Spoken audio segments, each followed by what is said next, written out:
चीन के बीजिंग शहर में एक ऐसी घटना घटने का दावा किया जाता है जिसकी वजह से आज भी देर रात लोग बसों में सफर करने से डरते हैं। आखिर इसका क्या कारण हो सकता है? चीन के इस शहर में करीब 2 दशक से भी ज्यादा समय से रूट नंबर 375 की बुधा बस की कहानी सुनाई जाती रही है। आखिरकार इस कहानी में कितनी सच्चाई है, इसे लेकर कुछ भी कहना सही नहीं है। हालांकि बीजिंग की तमाम वेबसाइट समेत कई अंग्रेजी वेबसाइट्स पर इसे लेकर काफी कुछ बताया गया है। क्या है 27 साल पुरानी कहानी?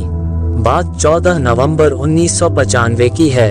नवंबर का महीना था, इसलिए ठंड भी अपने चरम पर थी। घने कोहरे के साथ सर्द हवाएं तेजी से बह रही थी।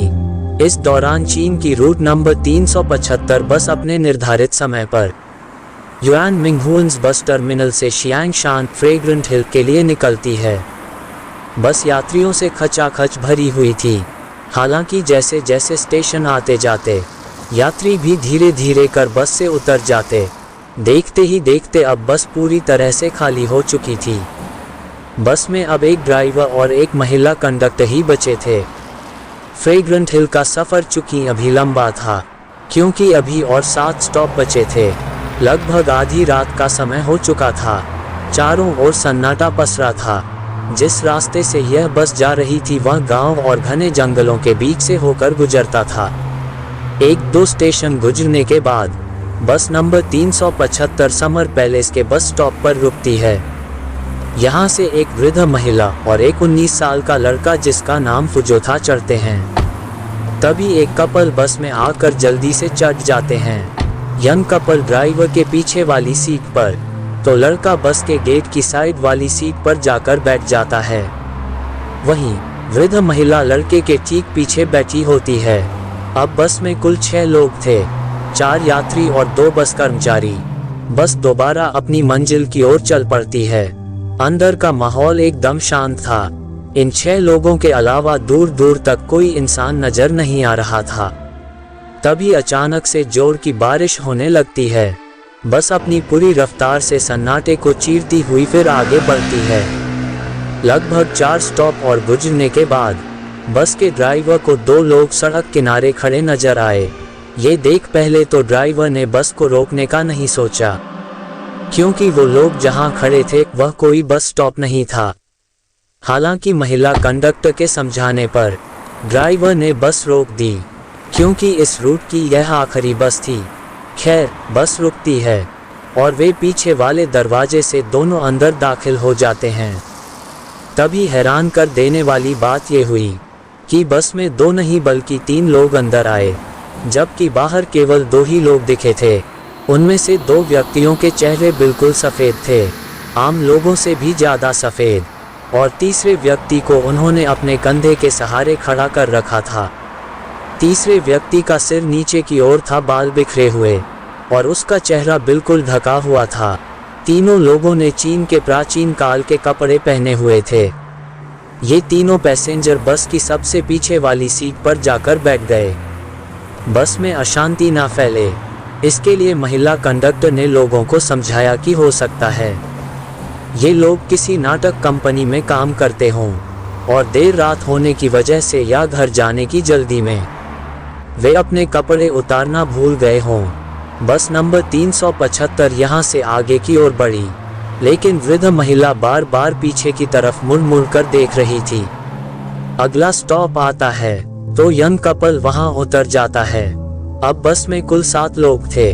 अभी भी वह वृद्ध महिला बार बार मुड़कर उन 3 लोगों को देख रही थी। वे लोग उनको कुछ अजीब लग रहे थे, लेकिन बाकी लोग अपने आप में व्यस्त थे। महिला कंडक्टर भी ड्राइवर से बात करने में व्यस्त हो गई।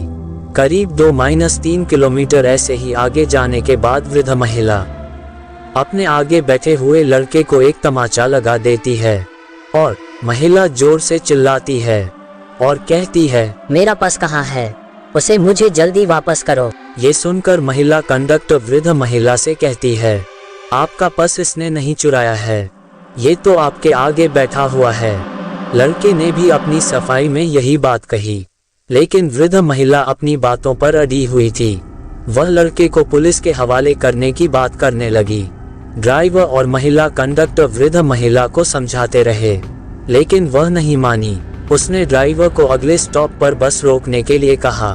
बस रुकते ही वृद्ध महिला ने लड़के का कॉलर पकड़कर घसीटकर बस से नीचे उतारा और बस वापस अपनी मंजिल की ओर निकल गई। अपने साथ हुई इस घटना से लड़का बहुत परेशान हो चुका था। लड़के ने वृद्ध महिला से कहा, मैंने आपका पर्स नहीं चुराया और आपके गलत इल्जाम की वजह से मेरी यह आखिरी बस भी छूट गई।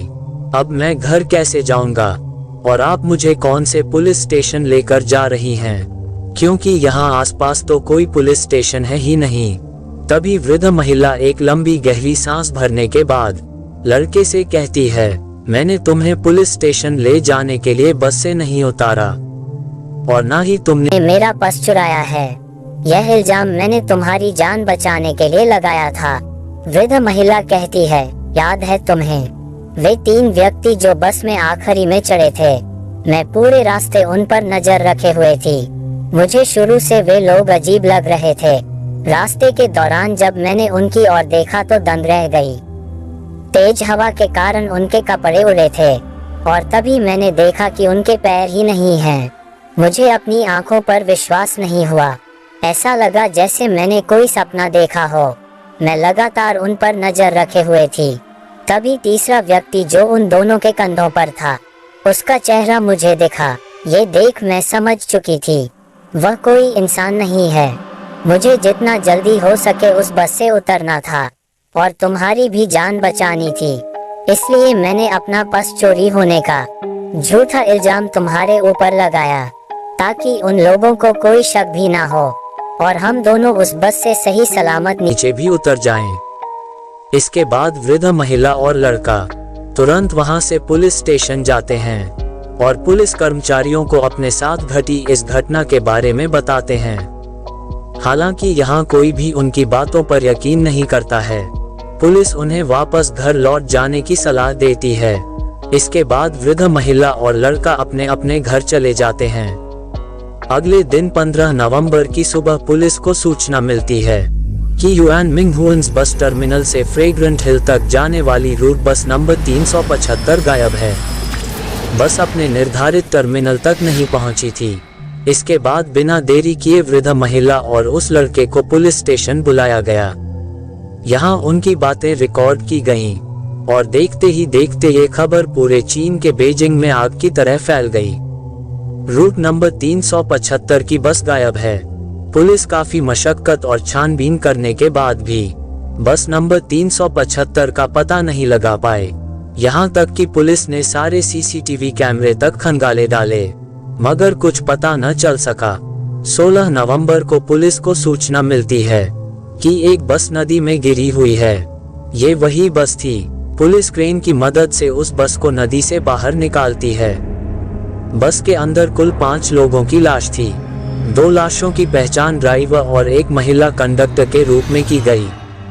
इस दौरान चौंकाने वाली बात यह रही कि कंडक्टर और ड्राइवर की लाश से अलग बाकी 3 लाशें बुरी तरह सड़ चुकी थीं। उन लाशों से बहुत बदबू आ रही थी। इतना ही नहीं, मामले को लेकर जब डिपो से संपर्क किया गया तो पता चला कि बस में इतना फ्यूल ही नहीं था कि वह 100 किलोमीटर आगे तक जा सके। इसके बाद फ्यूल टैंक खोलकर देखा गया तो लोगों के होश उड़ गए। फ्यूल टैंक ताजे खून से भरा था। जिस स्टेशन पर वृद्ध महिला और लड़का उतरे थे, उसके बाद के रूट में जितने भी सीसीटीवी थे उनमें से एक भी सीसीटीवी में वो बस कैद नहीं हुई। ये घटना 1995 की सबसे बड़ी घटना थी, जिसे ग्लोबल टाइम्स ने अपने चैनल पर दिखाया था। बाल बाल बचे वृद्ध महिला और उस लड़के को लोग भाग्यशाली समझने लगे। ऐसे में एक सवाल जो आज भी लोगों के लिए पहेली बना हुआ है, वह ये कि क्या वाकई वो 3 लोग इंसान नहीं थे? क्या वे सचमुच भूत थे? आपको क्या लगता है?